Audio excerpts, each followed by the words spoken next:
Okay.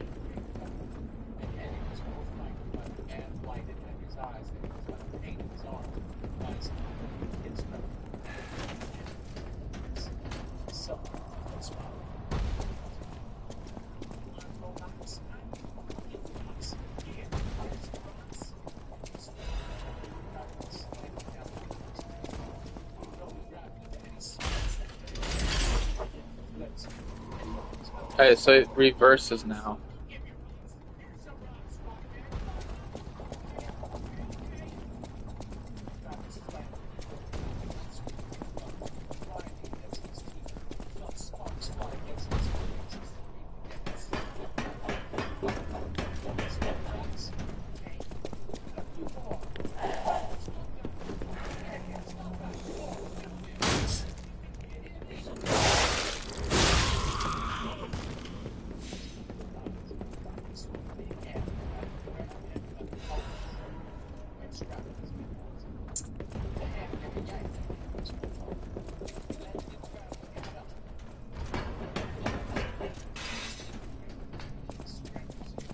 Okay, so now I jump on here.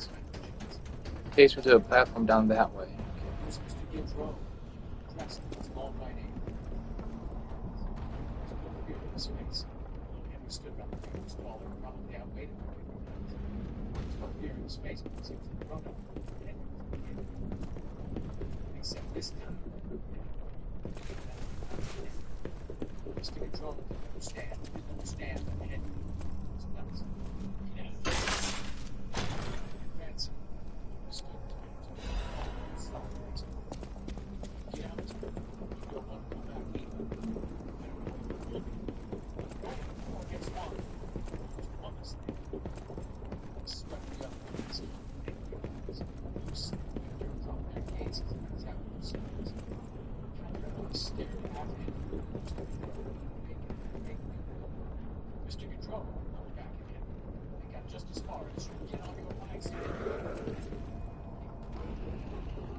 Standing at the bottom of the steps and glaring up at Mr. Gaudreau, and while the others were staring transfixed, and, except for Patrick Hochstetter, not a bit horrified, by this successive defiance of authority, and he saw his chance.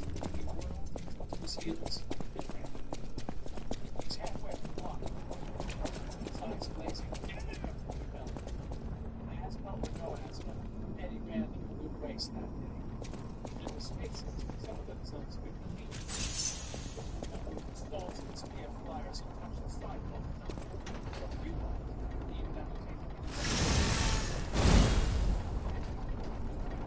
Kansas Street, safety. Get on a truck with something. Truck away.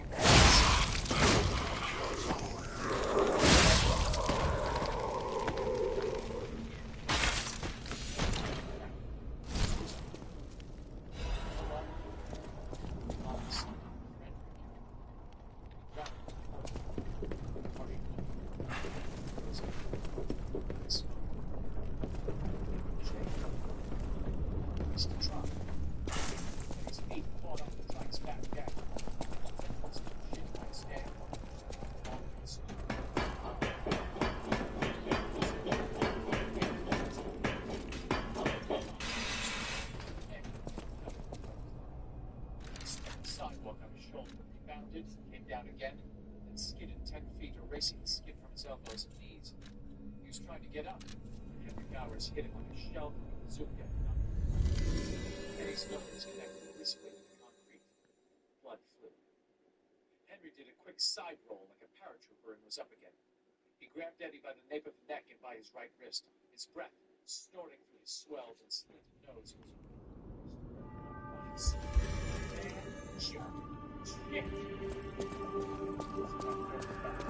You're changing somehow. That is how you are unique. You can go beyond a puppet's limits. I don't even know if Geppetto is aware of this. Learn from how humans behave, how they feel. Even lie if you must.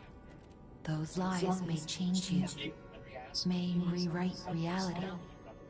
Lies are a weapon, used by humans who thrive in a world of deception. I'll use my power.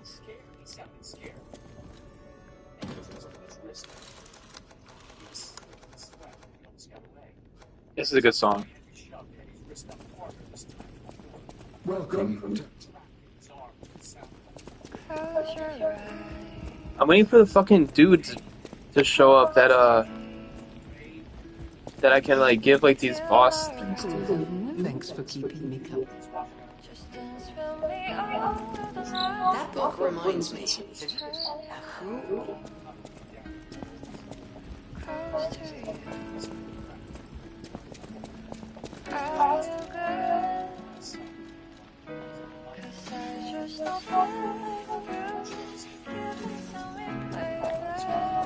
The House of Anini. Isn't this a cryptic vessel? Well, I would expect nothing less from you. What I mean, of course, is that this is a humble invention of mine. A cipher device. Once your information is in here, only you can get it out. Of course, once people realize the value of a truly unbreakable way to keep secrets, knockoffs flood the market. The trials and travails of true genius, forever copied, never credited. But I admit, even some of these knockoffs could still hold secrets. You're welcome to take a crack at, well, cracking it. Who knows? It could lead you to something truly valuable, or at least more practical. May I be of assistance? I can decipher these in moments, if you'd allow me. I admit I'm a bit rusty, but it's all starting to come back. Genius never sleeps and never truly abandons the truly brilliant. What? No, of course I didn't read the contents. Who has time to read anymore? But I could help you read it if you want to.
I know my way around the world.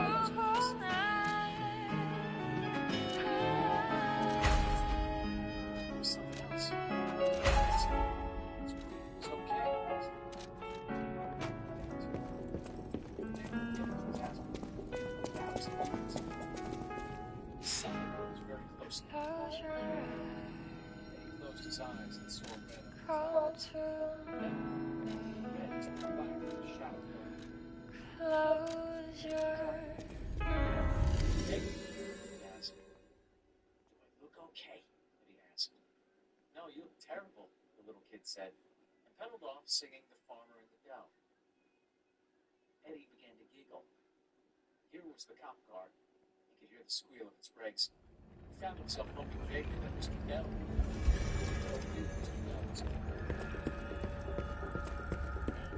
For your he didn't know any more than he knew why he should feel, in spite of the pain, such intense relief.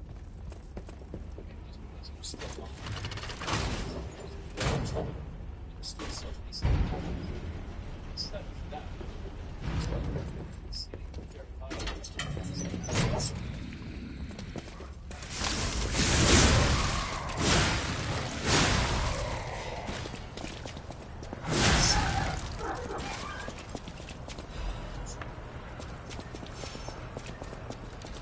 first real pain I ever felt. It was what I thought it would be at all. It didn't connect to it. It gave me a basis for comparison, finding out that it still exists inside of me. Maybe just so far.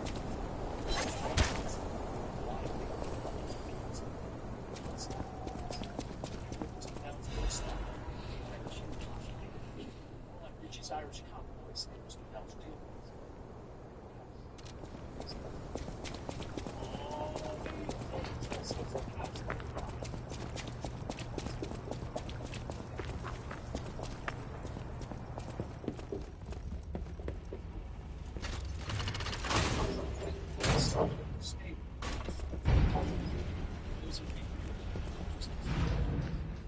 So Mr. Bell said,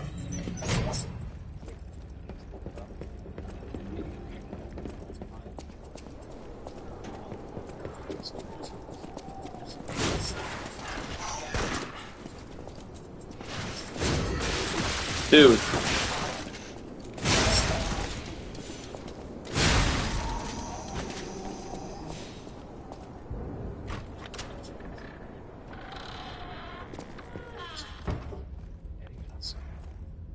Mr. Nell looked up and smiled. How are you feeling? The driver. He'll be there in a minute, Nell said. Ford's nice. Make you feel better. And he tried to taste the light fire. He coughed. He looked toward the front and saw the driver again. So now he looked like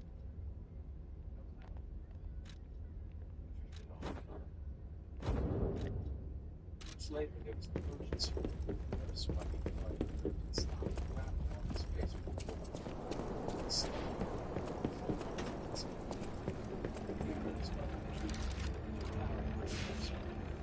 Tried to tell the nurse that he was a living. It's working out. How hard he tried. If he's dying, I want to know. It's my right to know. It's my right to see him. I can see him, you know. I know lawyers. Some of my best friends are lawyers. Don't try to talk, the nurse said to him. She was young, and he could feel her bosom pressing against his arm. For a moment, he had this crazy idea that the nurse was Beverly Marsh. They came back and spun the buttons. Close your eyes. Call to me. Feel alright. Just dance with me all through the night. Turn it around. The city asked me. Close to you. I feel good. 'Cause I just know feeling you. Give it to me, baby. Feel alright. I feel good. Just want you to step with me, dance with me, even me feel alright.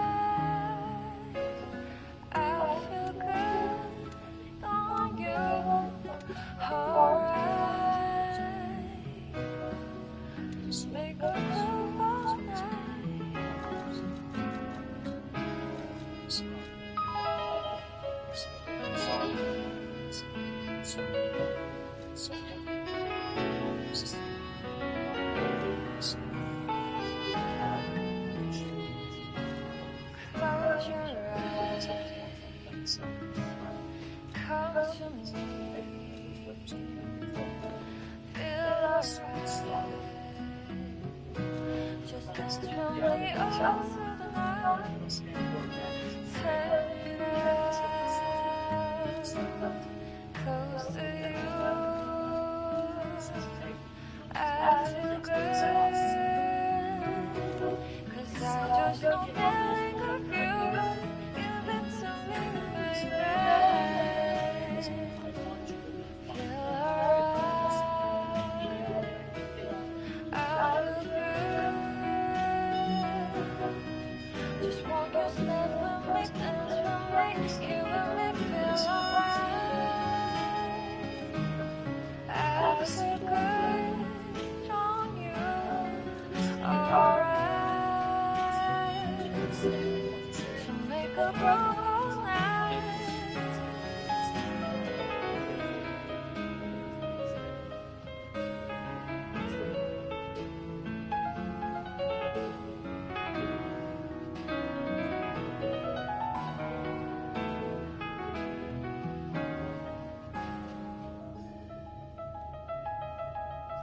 Feel alright.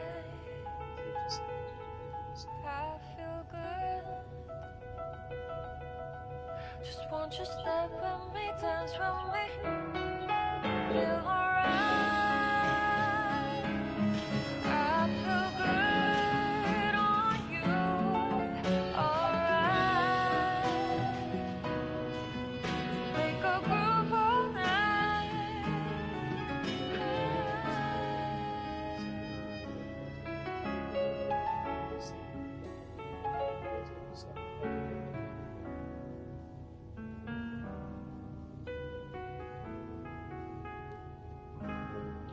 Close your eyes.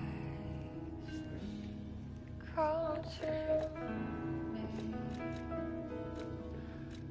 Close your eyes.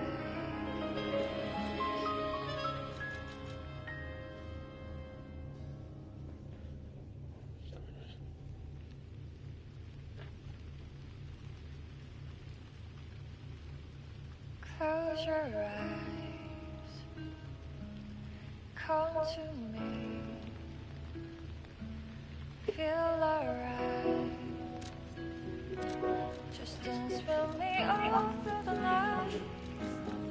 Turn it out. Close to you. I feel good. 'Cause I just don't feel like you. Give it to me, baby. Feel alright. I feel good. Won't you step with me, dance with me? You and me feel alright. I feel good on you. Alright.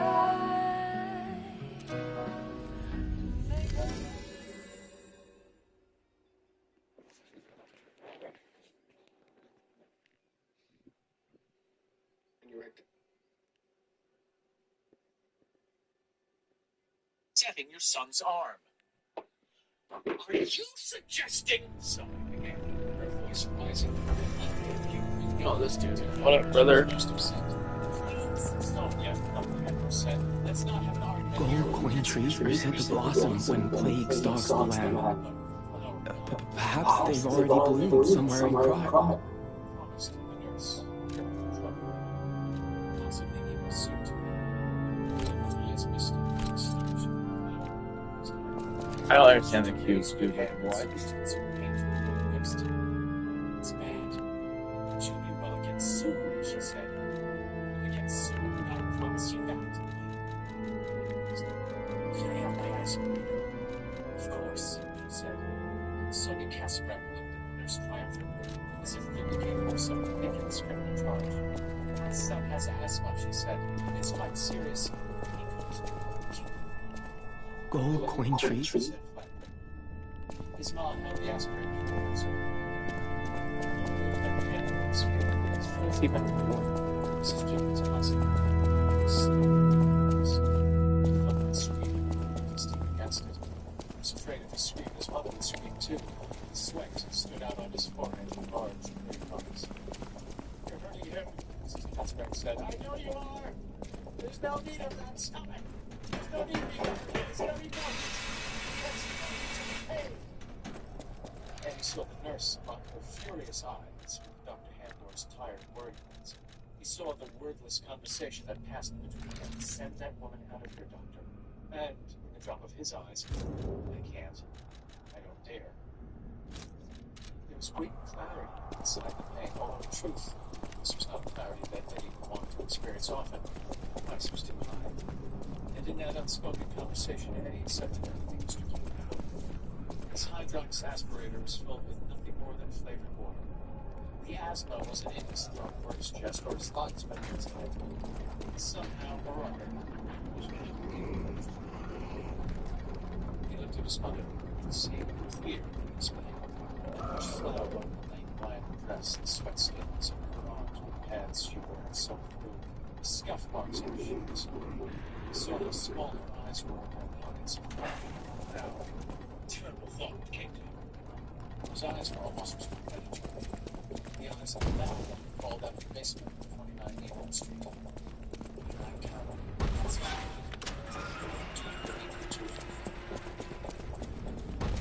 His hands gently.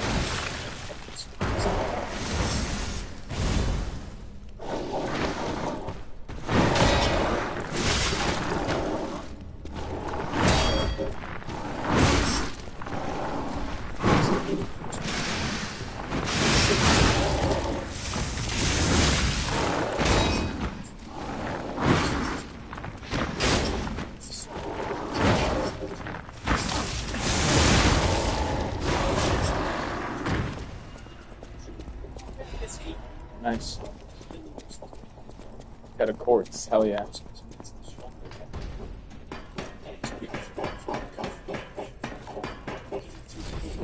See that there's time.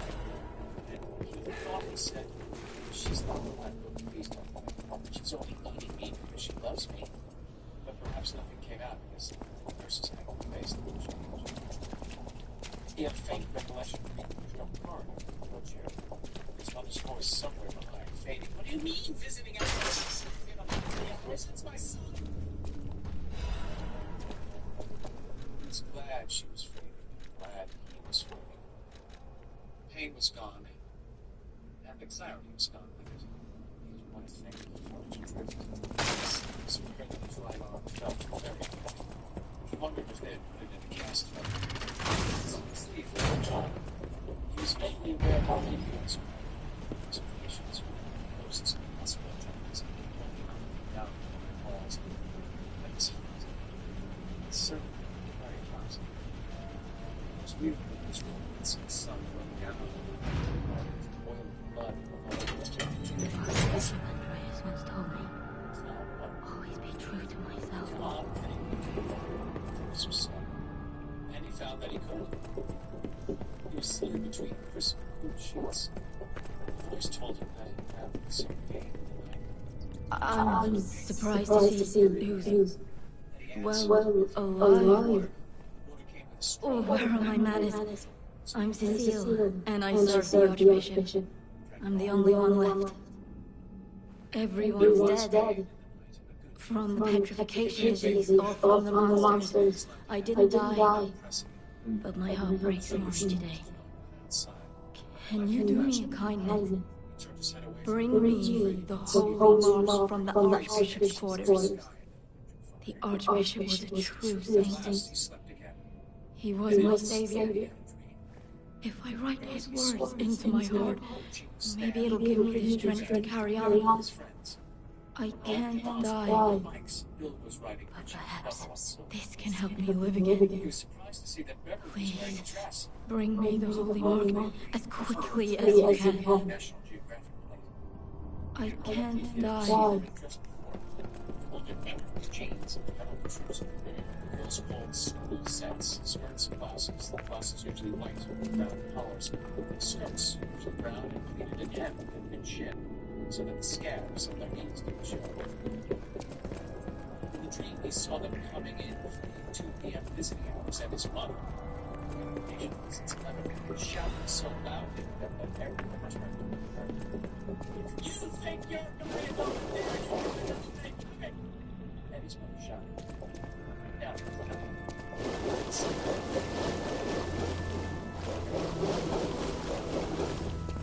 his face on the left.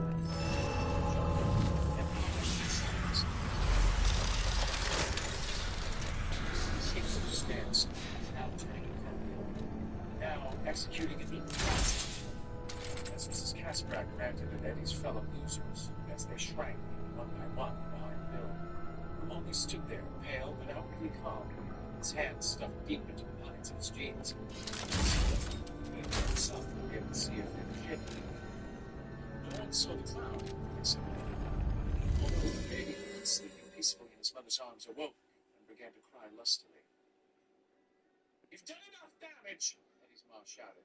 "I know who those boys were. They've been in trouble at school. They've even been in trouble with the police. Just because those boys have something against you is no reason for them to have something against him. I told him so, and he agrees with me. He wants me to tell you to go away. He's done with you. He never wants to see any of you again. He doesn't want Welcome to Hotel Pro. This is a supply box, officially approved by the City of Prague. I shall open it and add it to the hotel shop. Many thanks, good sir. Welcome to Hotel. This was, of course, a nice big wedge to drive among them, splitting them apart and destroying any chance of concerted action. In a kind of filthy ecstasy, the clown did a double barrel roll and molest kissing his mother's chest. Those boys who didn't go again, don't you speak back to me, Mrs. Kasprak. Don't you dare speak back to me.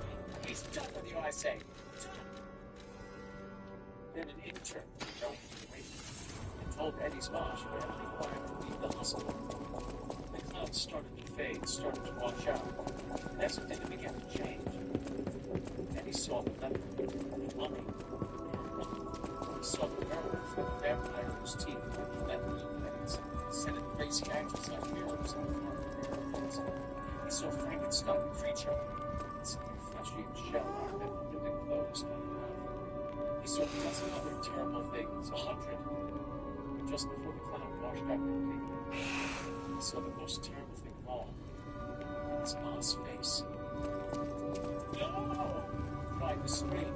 "No! No! Not her! Not my mom!" And in the dreams, fading moments, he knew what was going to happen. They couldn't hear him.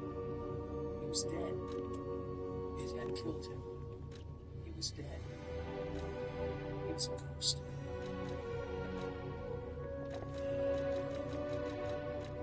Six. Sonia Kasprak's sour sweet triumph had sent Eddie's so-called friends away. Evaporated as soon as she stepped into his way the next afternoon, the 21st of July. She could not tell exactly why the feeling of triumph should fade on her, why it should be displaced by the focused fear. Something in her son's pale face which was not blurred with pain or anxiety, but instead bore an expression she could not remember ever having seen. What was the song? Sharp, something. Sharp, character, set. The confrontation between Eddie's friends and Eddie's mom had not occurred in the waiting room as in Eddie's dream. She had known that becoming Eddie's friends would probably teach him to smoke cigarettes and smack asthma. His friends, with such an unhealthy hold over him, they were all he talked about when he came home for the evening. His friends, who got his arm broken. She had told all of this to Mrs. Van Pratt next door. The time has come, Mrs. Kasprak had said, to slap a few cards down on the table. Mrs. Van Pratt, who had horrible skin problems, almost always equally, almost said, in this case, had the temerity to disagree. "I should think you'd be glad he's made some friends," Mrs. Van Pratt said as they forgot their washes for work. This had been during the first week of July. And he's safe in peace with other children, Mrs. Kasprak. I'm gonna go farm for some. What's going on in this town? All the children have been moved. Mrs. Kasprak's only reply had been an angry sniff. In fact, she just then thinking that I need about 1,000 more, so. some of them extremely cutting later on. And when Mrs. Van Pratt called her That evening, sounding rather anxious, asked Mrs. Gasper if we could come to the Reno down at St. Mary's Cathedral. Mrs. Gasper had replied coldly. She believed she would just stay home that evening and put her feet up instead. Well, she hoped Mrs. Van Prent was satisfied now. She hoped Mrs. Van Prent saw now that the only danger involving her in the scene was the sex game of John Davis. It was her son. All I know is that never uses nuclear yet. Such things, or God forbid, this enters from the creek. I know it's just my things.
Risking his arms and his legs and his neck and his life. In this week, she thought as she walked into the hospital with her head firmly up. I know you may feel a bit disappointed at first. That's natural enough. But parents know better than their children. The reason God made parents in the first place was to guide, instruct, and protect. After his initial disappointment, he could understand. And if she felt a certain relief now, this, of course, things may happen. Welcome to House. Expected when you had saved your son from bad parents. Except that her sense of relief was marred by fresh unease in his face. He was not asleep, still I'll use my power.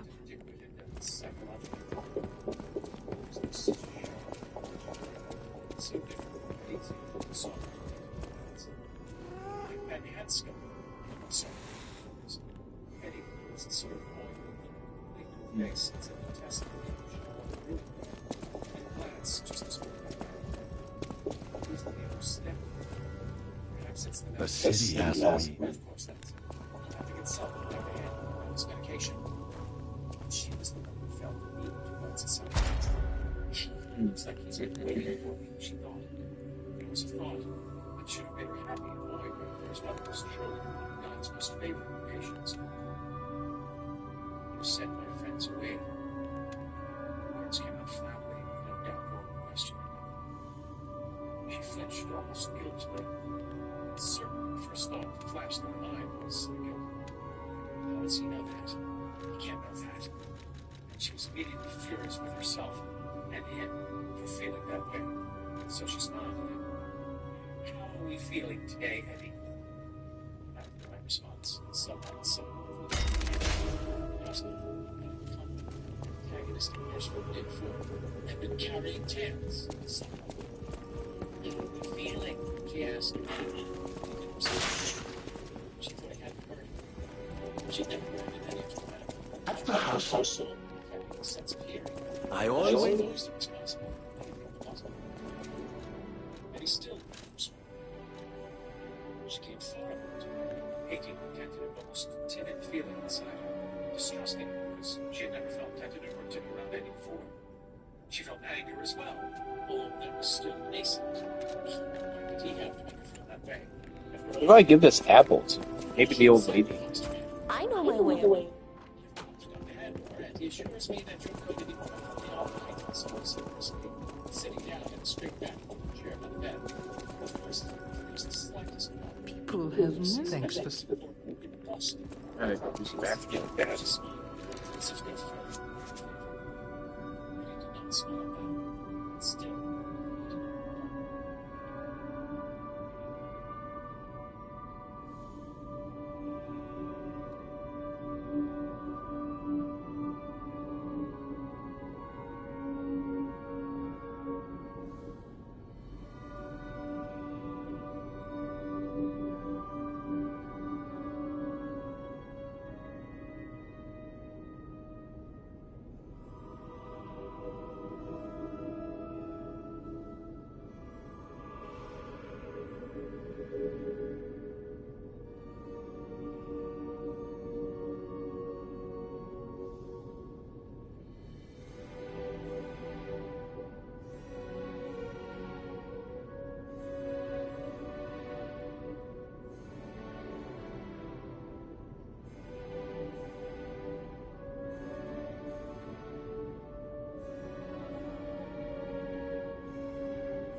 his face.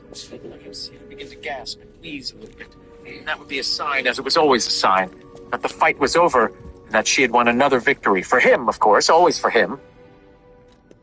She was so shocked to see that same expression on his face. It had, if anything, deepened, that her voice caught in mid-sob. There was sorrow under his expression, but even that was frightening.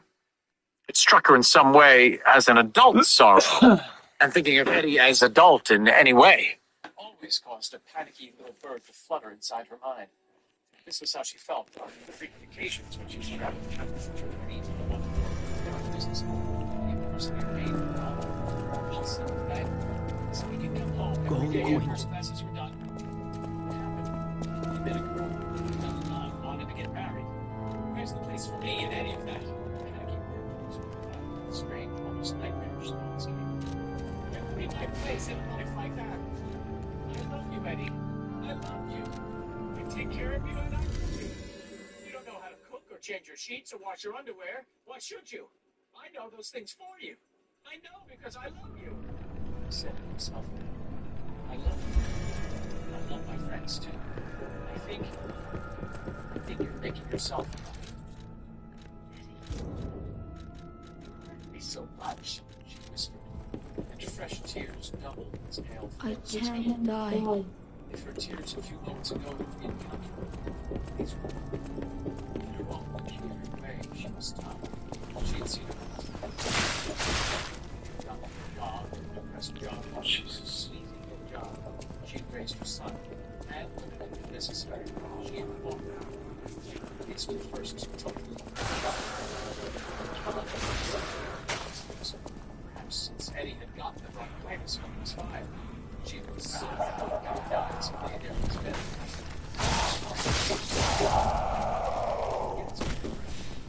She wept down because of that terribly adult, somehow alien expression of his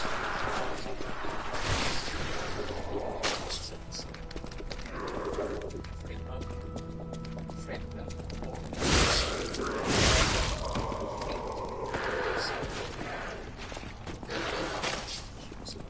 Dude, why is not... Okay. They're bad, Eddie, she cried.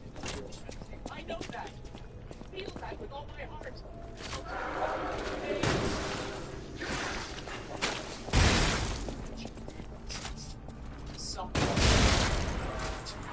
The eyes of the dead broke. He stood before her with his hands in his pockets, his red hair flaming in the summer sun. His eyes had been so great, so strange.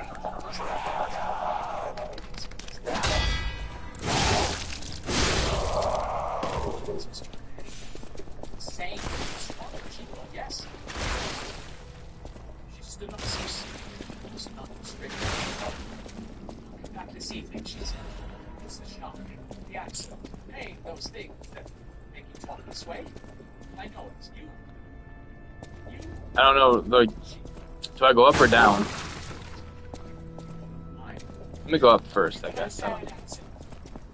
Just fine. You'll see I'm right. They're bad friends, not our sort, not for you.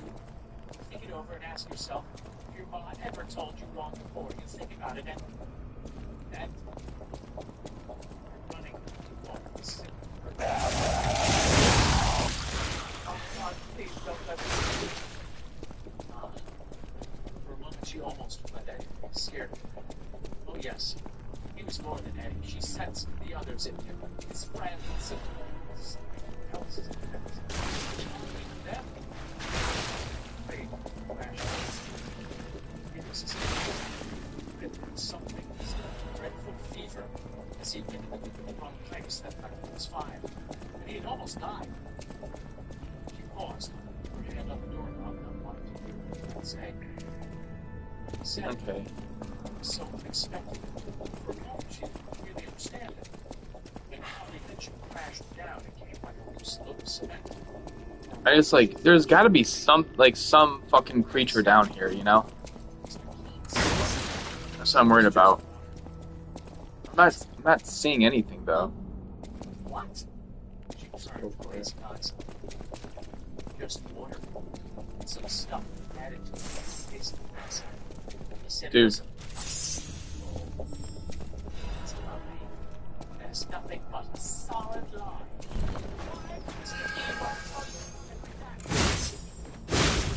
This goes in Harry, I guess. I guess at that time to think about it. He said so.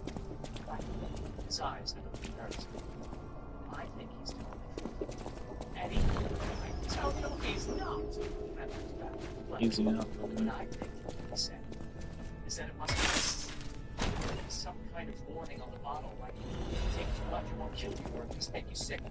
Even Eddie, I don't want to hear this! She cried and clapped her hands to her ears. You're just not yourself, and that's all that it is. Even if it's silly, just go in and buy without a prescription and special instructions. This crayons, this jealousy, even if it's just Vicks cough syrup or your Geritol. Pause for a moment. Your hands drop on your ears and seem to hold them up. They seem very heavy. It's like almost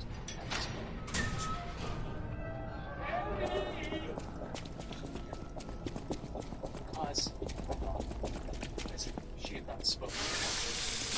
Counting down, concentrating on the problem. Because your folks are supposed to know about medicines. Why? I use that aspirator 5, sometimes 6 times a day. You wouldn't let me do that if you thought it could hurt me. Because it's your job to protect me. I know it is because that's what you always say. So, do you know, Ma? Do you know it's just water? She said, no. Her lips were trembling. No, as if her whole face was trembling. She was no longer crying. She was scared. Always did.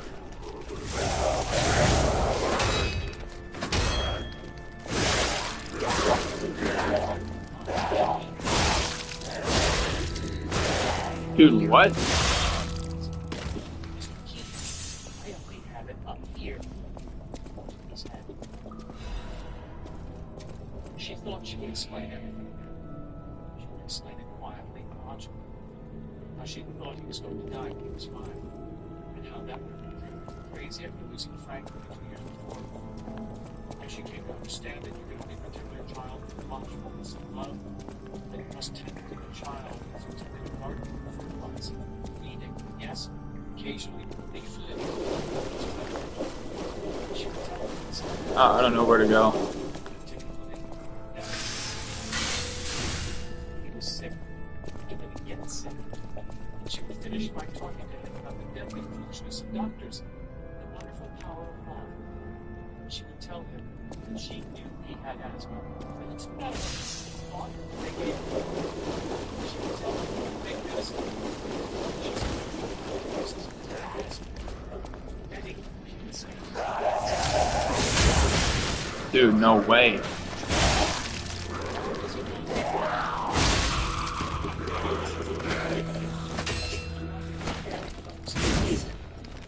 Oh.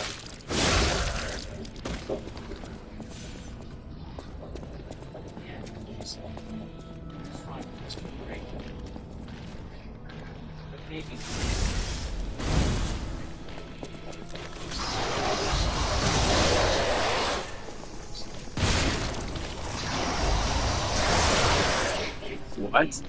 Heal. My god, this dude's fucking me up, bro. I'm getting absolutely rocked right now. Dude, what if I cannot catch him?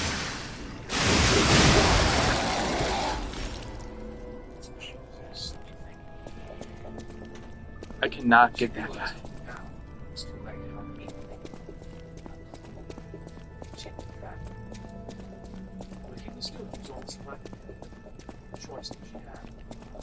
She wanted to ask him how he could be so calculated. She opened it. It was too likely that his cousin might answer. She would like, yes, sure. She would never. Dr. Keen's drugstore to get in on my phone. His voice. She looked up and saw his head just then. She went to the lab.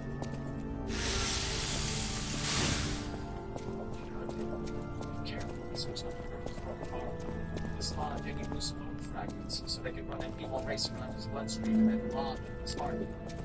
But kill his son in love.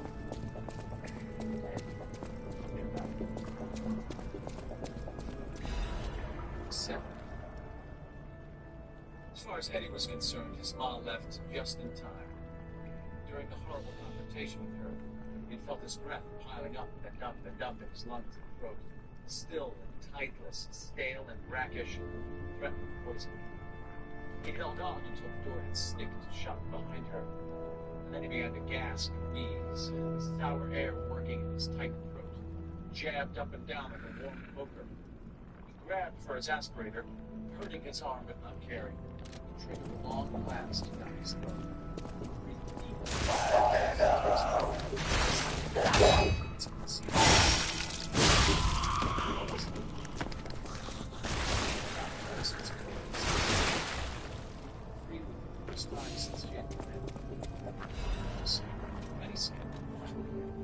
He had sent him away, he had acted, it had been him, and yet it hadn't been him at all.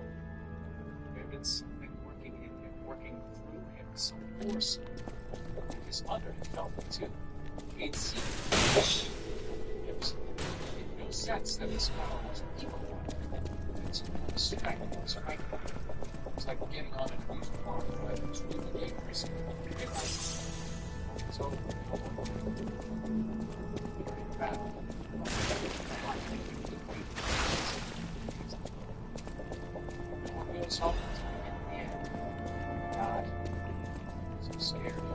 So scared. And he knew that the truest reason for demanding she'd not be coming along with his friends was something he could never hope. I can't face this alone. I'm restless. Leave him in darkness, which machine?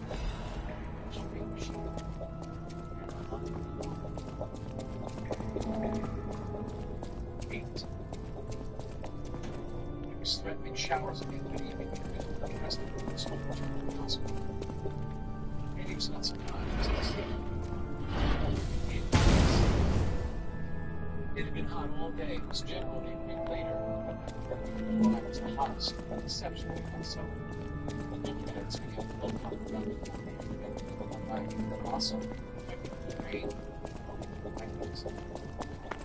Their hurts quickly and then one eye always cocked in the sky.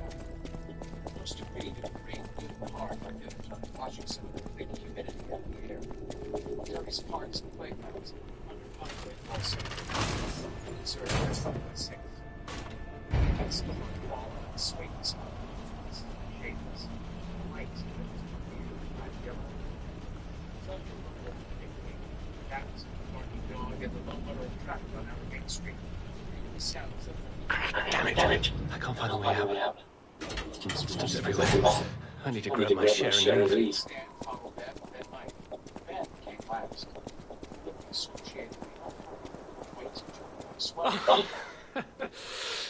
That's odd. I thought I was the only one with a sound mind here. Sure, I don't need to introduce myself. No, this is Golden Wings. Yes, you guessed it. You don't know who I am. Preposterous! Everyone in Kraz has heard of me. Do you live under a rock? I'm Alidoro the Hand. Treasure hunter extraordinaire. Yes, indeed. I ditched my real name in the past. I'm looking for other survivors of this disaster, but it's been alone as such, and there's danger around every corner. Do you know of a place where I can take refuge? Preferably someplace clean and comfortable, you know. Civilized. Yes. Hotel Kraz. Of course. A haven for all. And it's still safe and sound, you say. I have a lot of searching ahead of me, so why don't I lighten my load? Consider this an act of charity. But thank you, gift. Take it. and smudged like identical rays. Since you're so helpful, I'll give you a peek at my plan. Its broad, shallow path. As a descendant of aristocrats, the very best families, I have a duty to the common people. I live my life fulfilling that duty. And part of that duty is ensuring these items are returned to their rightful owners. What I'm showing you is just a portion of the collection. If you come to the refuge, we'll be able to continue our confabulation. Until then, remember this hound when golden wings shine. Pictures change. Going to again. Silver balls, he said. I thought it's better this way, Ben said quietly. I still think we could have made the bullets, but thinking isn't good enough. If we were grown-ups, oh yeah, the world wouldn't be peachy if we were grown-ups, Beverly said. Grown-ups can make anything they want, can't they? Grown-ups can do anything they want. It always comes out right. She laughed, jagged, nervous sound. Bill wants me to shoot it. Can you feature that, Eddie? Just call me Beverly Oakley. I don't know what you're talking about, Eddie said. But he thought he did. He was getting some kind of picture. And explained. They would melt down one of his silver dollars and make 2 silver balls a little smaller than ball bearings. And then, there really was a werewolf residing at 29 Nebold Street. Beverly put a silver ball to its head, Bill's bullseye slingshot. By werewolf, and if they were right about one creature or many faces, by it. There must have been some sort of expression on Eddie's face because Richie laughed and nodded. I know how you feel, man. I thought Bill must have lost his few remaining marbles when he started talking about using his slingshot instead of his dad's gun. This afternoon, he stopped and cleared his throat. This afternoon, after your mom blew us out of the water, was how he had been found to start. That obviously would do. This afternoon, we went down to the dump. Bill brought his bullseye. Look, from his back pocket, Richie took a flattened can, which had once held Del Monte pineapple chunks. There was a ragged hole about 2 inches in diameter through the middle of it. Beverly did that with a rock. 20 feet away, looks like a 38 to me. The trash mouth was convinced. And when the trash mouth is convinced, the trash mouth is convinced. Killing cans is one thing, Bill said. Something else. Alive. Bill, you should be the one to kill. No, Bill said. We all birds. You saw how it went. Bill explained slowly. Oh, Beverly. Those presents so stuck together they were white. She was. Reasons not explaining to himself before them. She was embarrassed by the fact. On the way here tonight, she'd argued again passionately that they try to make the bullets after all. Not because she was any more sure than Richard would actually work. Something did happen out of that house. Be in someone else's hands. Facts are facts. They'd each taken 10 rocks, sharp bullseye, and 10 cans instead of Richie had gotten 1 out of 10, and his one head was really dead. And had gotten 2, Bill 4, and 5. Beverly, shooting almost casually, came out wrong. I banged 9 of the 10 cans dead center. 10 fell over. On sheet fire bounced off the rim. First. Gotta make me ammo. Night after next. He should be out by then, he says. His mother would test that. She didn't think she would test too much. He said. She mother had she was married to make the dress, but not the dress he had seen on the screen. Perhaps she had worn that this afternoon when lost in the flood, on which she had appliqued small flowers and silver nylon hearts. She looked very alone, but also somewhat very child. Beverly wasn't. So he was reading slowly. It's just like it's not too much.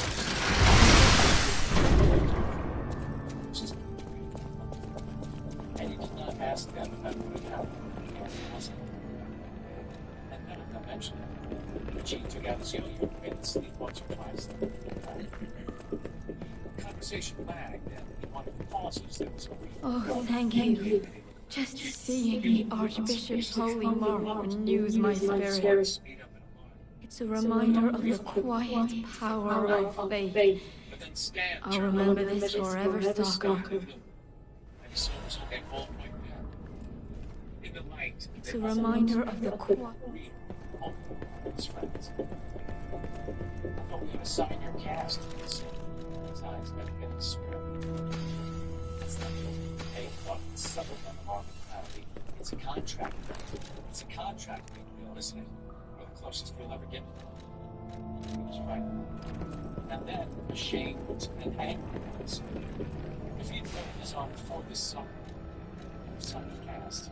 Anyone besides his mother and stuff her hand or his aunts and his. These were his friends. His mother was wrong. You weren't bad friends. Maybe he thought maybe such things as good friends or bad friends. Maybe they were just friends, people who stand by you when you're hurt and would help you feel not so lonely. Maybe they're always worth being scared for and hoping for and living for. Maybe worth dying for, too. That's what has to be. No good friends, no bad friends. Only people you want, need to be. People who love their houses. Okay, he said a little hoarsely. Okay? That'd be real good, Bill. So he solid. Just behavior. Fast on the house. Case Teddy's bending arm. The letters large. Richie signed with a flourish. Ben's handwriting was as narrow as he was mine. The letters slanted backward. They looked ready to fall over if the slightest push. Mike Hamlin's writing was large and awkward because he was left-handed, and the angle was bad for him. He signed above Eddie's elbow and circled his name. When Beverly bent over him, he could smell some light, flowery perfume on her. She signed in a round palm script. Stan came last, and his name came back. First. They all stepped back now, as if aware of what they had done. Outside, It's a reminder. Lately marched to the hospital for its theory that he was stubborn. That's it, yes. Bye. Tomorrow, if you can, okay? And he nodded. Something was closed. There was nothing to listen to, almost aimless conversation. Something was about the dominant topic of everything. Luncheon on the steps up Dorsey. And the disappearance of Dorsey's old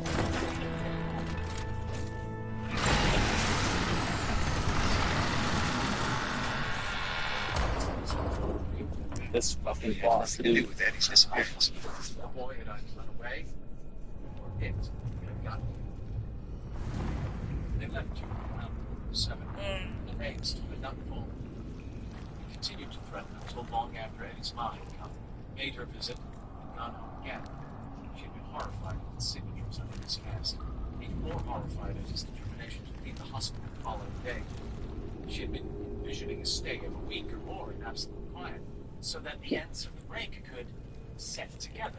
She's a fucking bitch. Eventually, the storm clouds broke apart. Not so much as a drop of rain had fallen.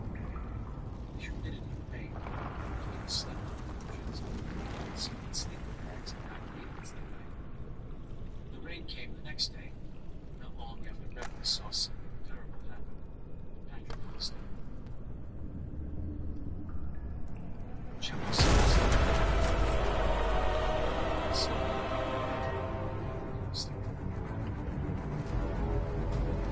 Jesus Christ. Dude.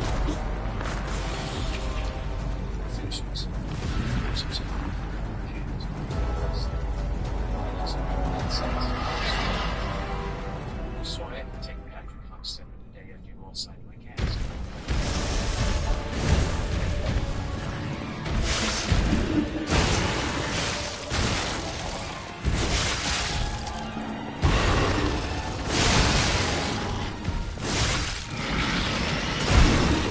My God.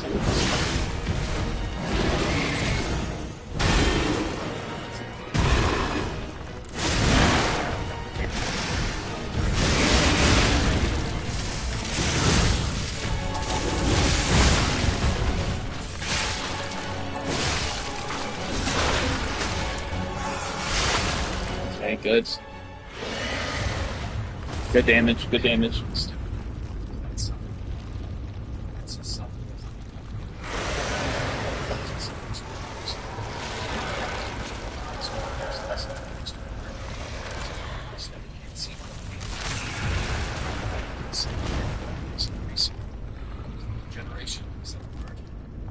Yes. Yeah. There's something else to support the idea too. This is a cool fucking boss, dude. It's creepy as shit.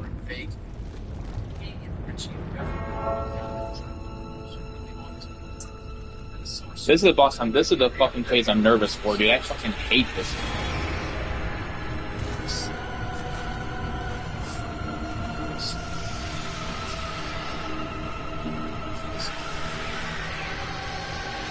I'm gonna use the cube now. Come on, come on, come on.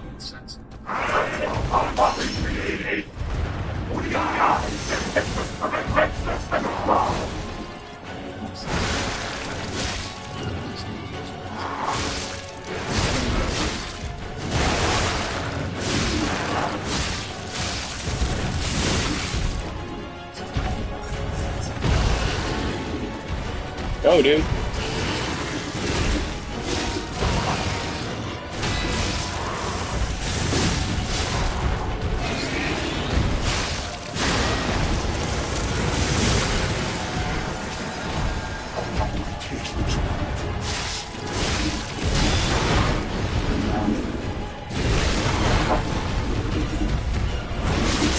What in the fuck is going on, bro?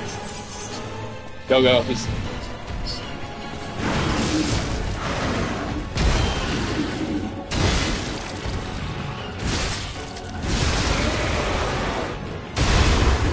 Nice. Bye-bye. Woo! Got him. Oh. And the worst thing, the horrible thing, was the way he'd smile. Bye-bye, bitch. Blah, blah, blah. Fuck you, dude. And now I got the fucking best weapon in the game, baby. Or one of them, at least. The best boss. His hands were placed behind his head. Okay, wait, so, okay. So now, okay, so, ergo, from all the bosses that I've beaten before is flying somewhere. Oh, it's being collected here at this machine at the top of the tower, okay.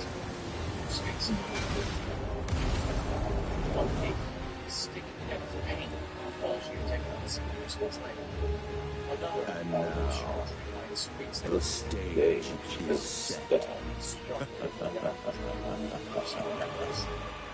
Interesting.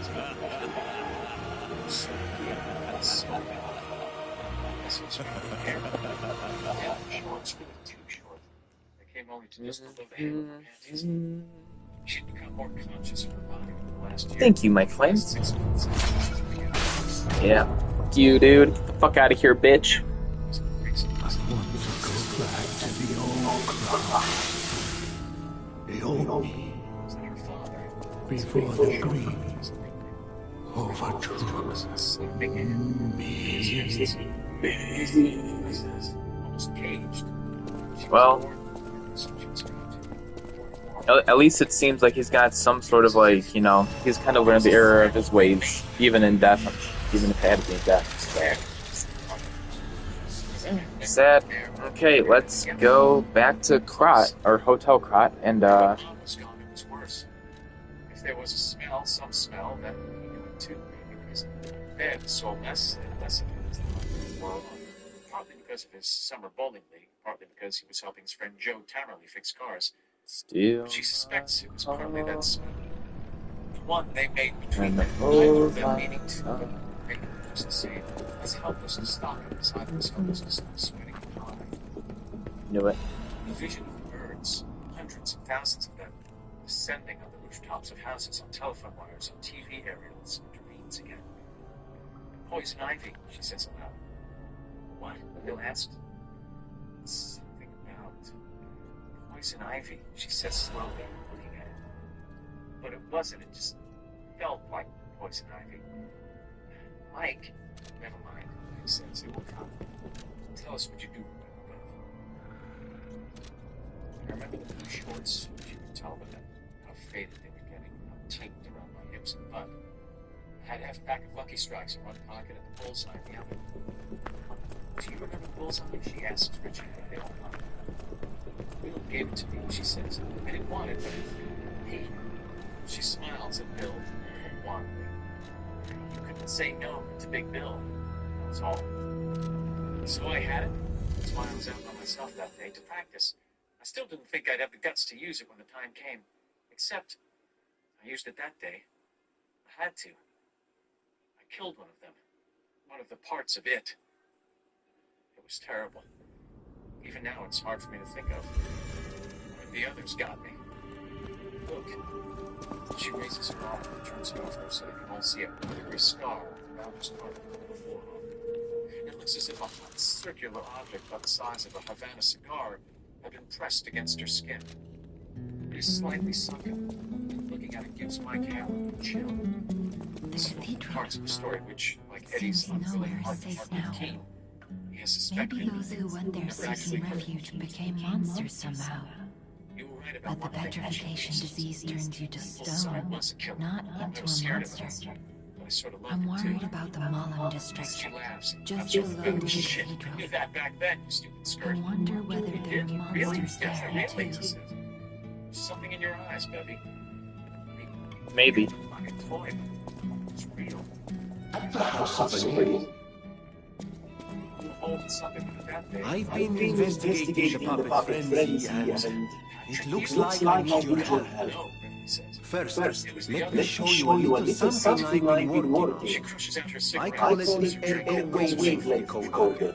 The name lacks a certain flair, but I assure you it works. If my suspicions are correct, something in the puppet's very ergo is causing their aggression. My decoder can find malicious signals within the waves, but I cannot possibly get close enough to gather the ergo wave records myself. You, on the other hand, would you? Could you? I refuse to believe the King of Puppets is truly behind this puppet rampage. It's too simple, but also a bit too much even for him. No, I suspect the ergo itself is corrupted, or at least compromised. I do so desperately want to find the cause, as I'm sure you do too, my friend. It breaks my heart to see puppets turned into murderous tools of bloodshed.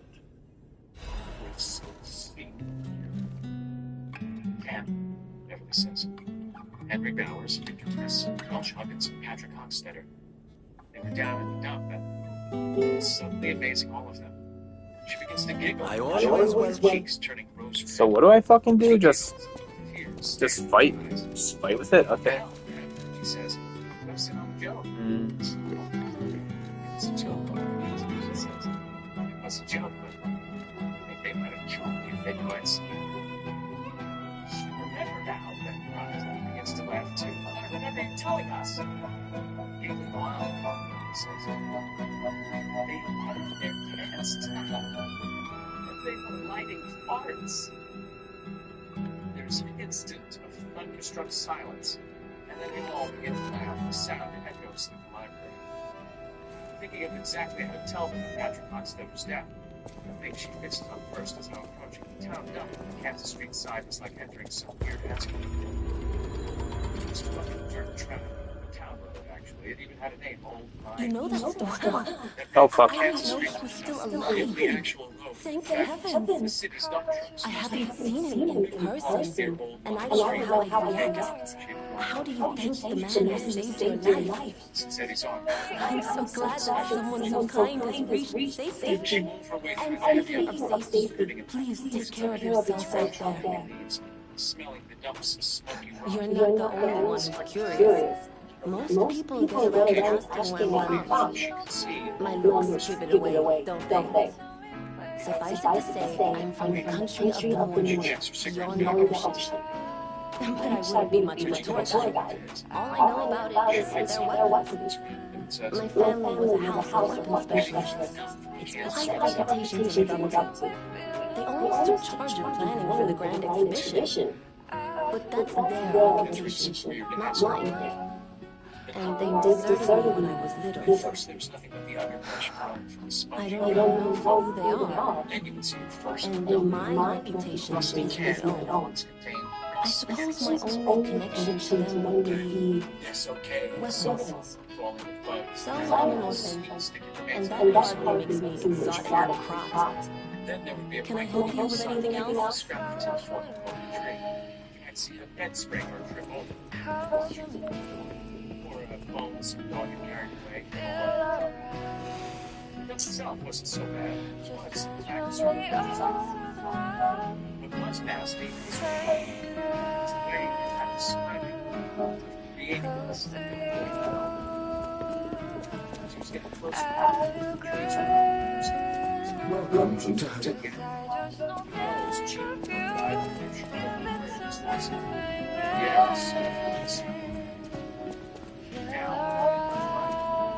Leaning at an angle against the face of the street.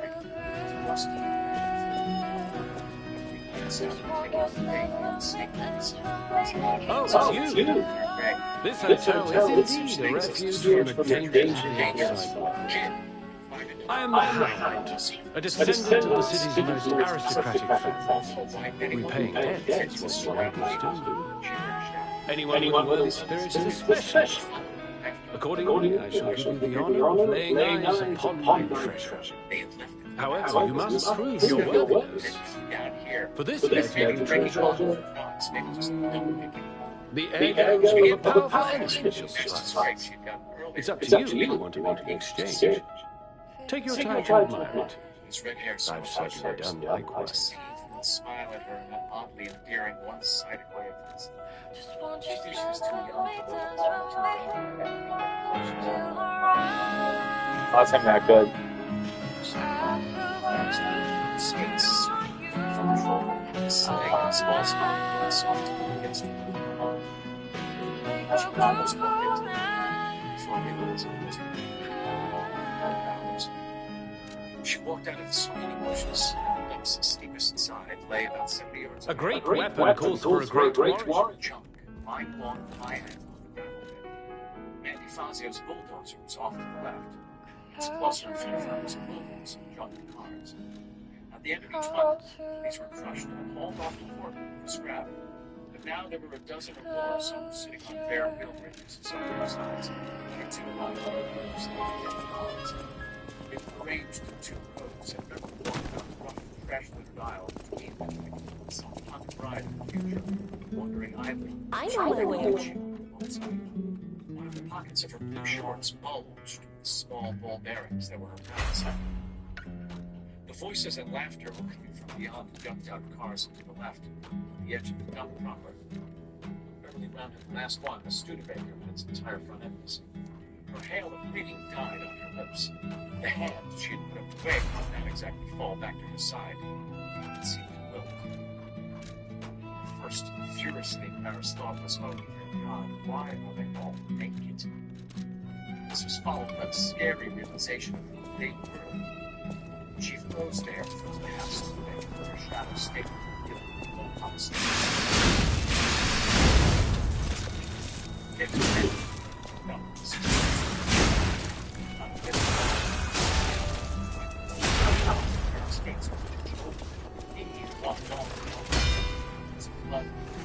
slack jaw, scarf. Behind the steering wheel, you saw the different tires and their pants and other pants of scarf pulled down to their shoe.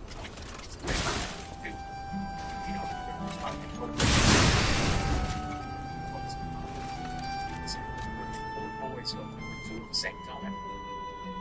Once out of sight again, first thought was to get away. Bags.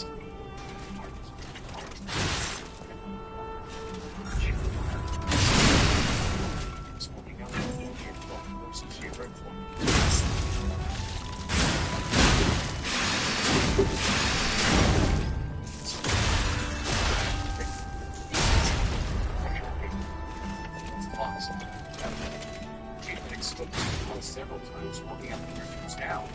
She exposed again. This time she might be seen. Also, painful curiosity. One world did she know? Henry, it's more or less facing in her direction.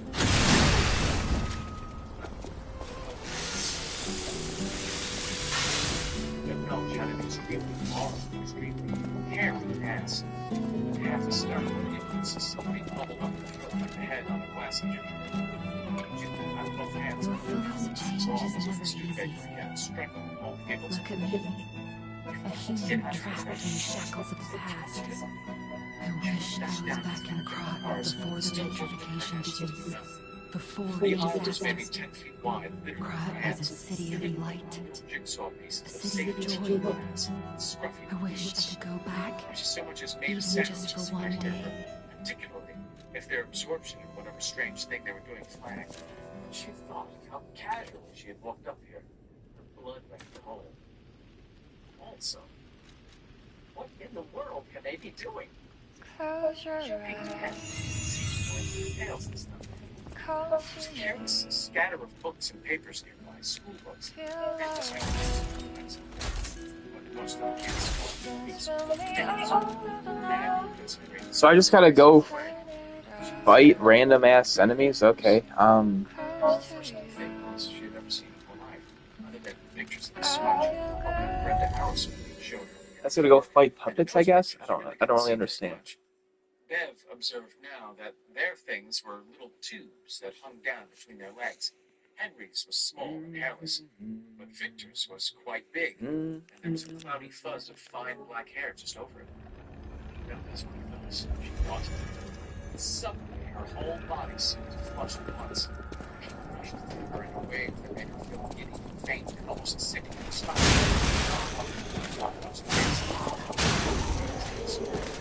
Ellie recognized him, observing when he flashed on the side. He had not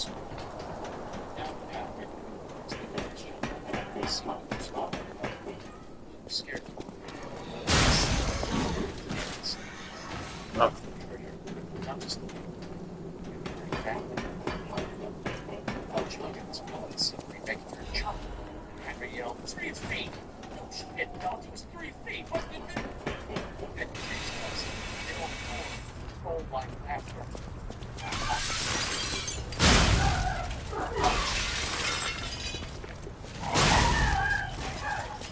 His eye was near Henry's face. Just some minty object. After a moment's study, she made it out as a lighter. I thought you said you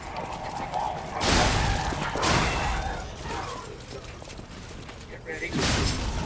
Everyone gets your feet. Get now! Henry flicked the lighter. At the same moment, there was the unmistakable ripping sound. It's no mistake that the sound we had heard enough of our house usually on Saturday night after the beat.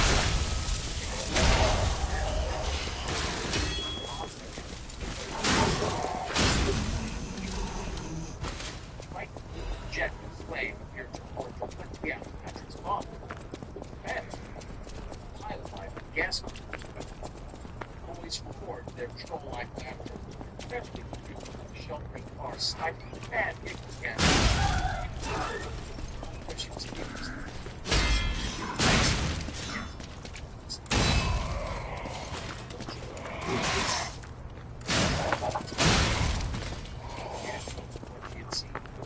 That's going to do with seeing voice things, but by no means all or even a great part of what she felt. She had known, after all, that boys had things, the same way she knew that girls had different things. This was only what you might call a confirmed sighting. The rest of it was some strange sort of was yet, at the same time, so deadly primitive that she found herself, in spite of the giggling fit, groping for the core of herself in some desperation. Stop, she thought, as if this were the answer. Stop! I hear you. So just you stop it, Betty. That was impossible. so that the sounds came out of her as almost multiple shots. Hands iced over her mouth, cheeks red as back apples, her eyes swimming in tears. Holy yeah, that hurts! Every fellow like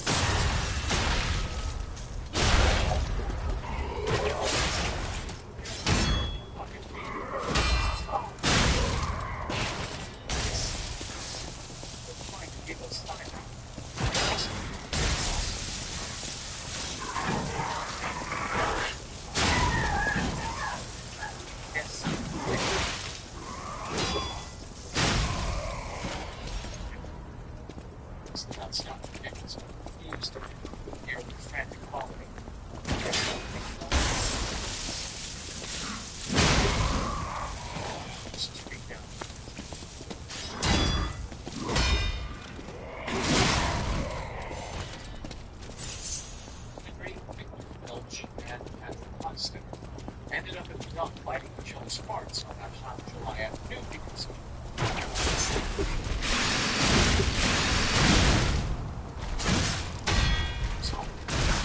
it's stressful.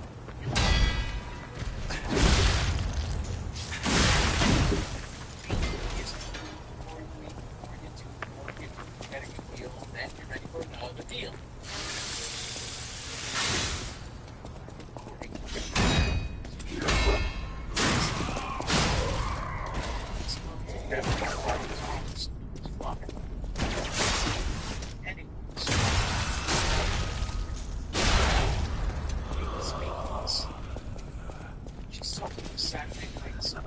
Is it charging? I have no idea if it's even charging or not. I have to Google this. I just don't want to waste time, but I don't know what I'm doing. But after 8 years...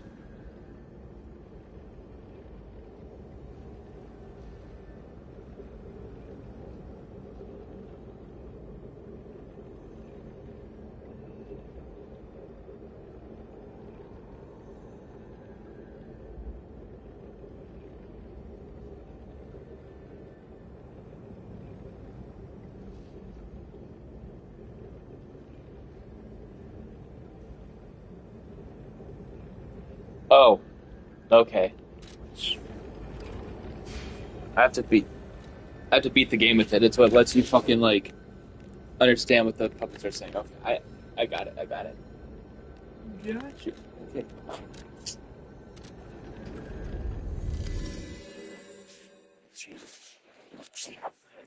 I had no idea, bro. So I think I'm using it right. It says beat puppets. I'm killing the puppets. Alrighty. Here I am once again.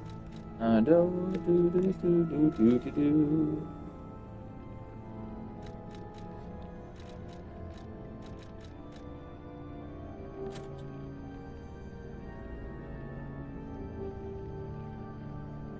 No.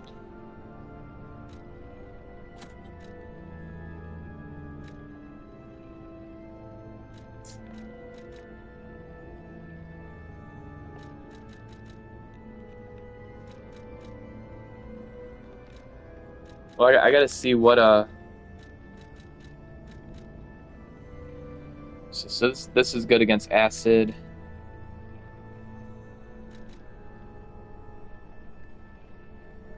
Yeah, really, pretty much acid. That's it. And then this one's, good against fire.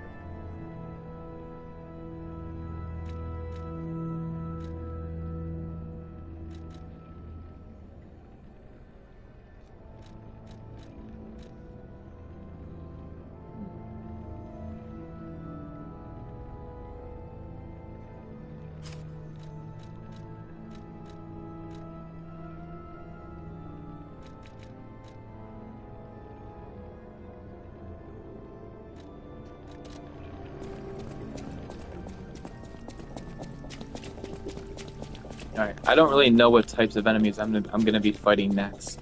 Puppets or corrosive dudes, I have no idea. So let's just be ready for anything. It's a weird room.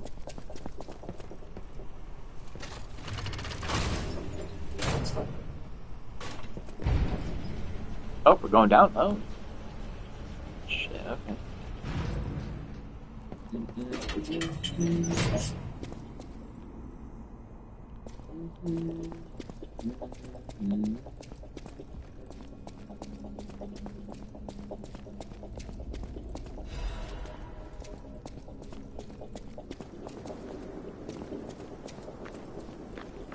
Build a hope, but then all you know. Have no hope. Oh, Jesus Christ.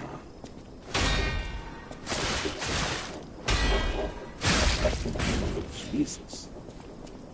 Boom. Boom. Boom. Boom. Bear trap. Oh, God, there's fucking bear traps? Jesus Christ.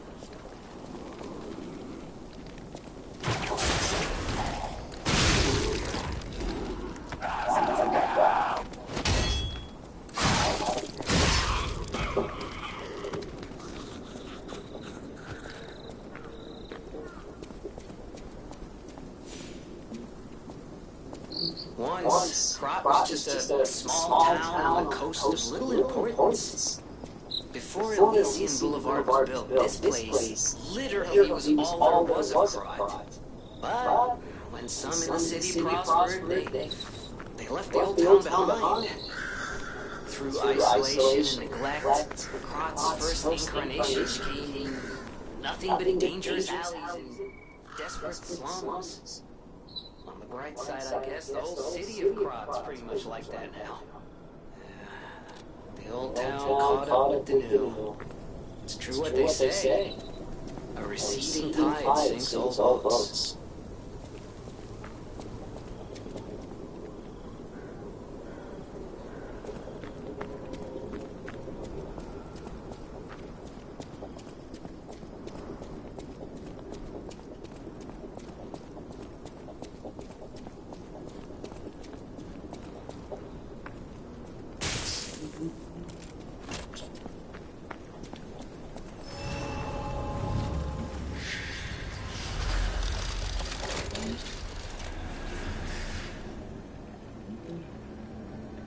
Wait.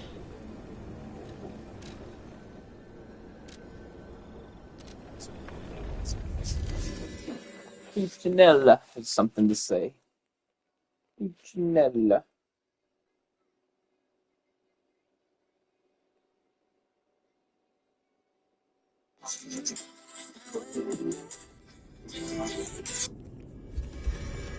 That's enough of that.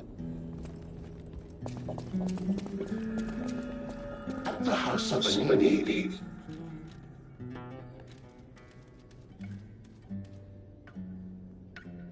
Oh dear. This is the mark of the Black Rabbit Brotherhood, a notorious band of stalkers. The stalkers are the unified force CCP after their defeat at the Battle of the Workshop Tower. The Black Rabbit Brotherhood took over the Marla district after that. I believe you could use this mark to move safely whilst on the Black Rabbit Brotherhood's turf, to use their unsophisticated vernacular, and give you entree to the black market as well. Cool. But be careful, sir. The Black Rabbit Brotherhood is quite famous for how they treat interlopers. If they catch you, they'll put you in the liar's coffin. Yes, I believe it is as unpleasant as it sounds. Ah, and I see we have no physical records to catalogue for the collection. Such effort deserves commensurate reward, don't you think? I do. At the House of Anini.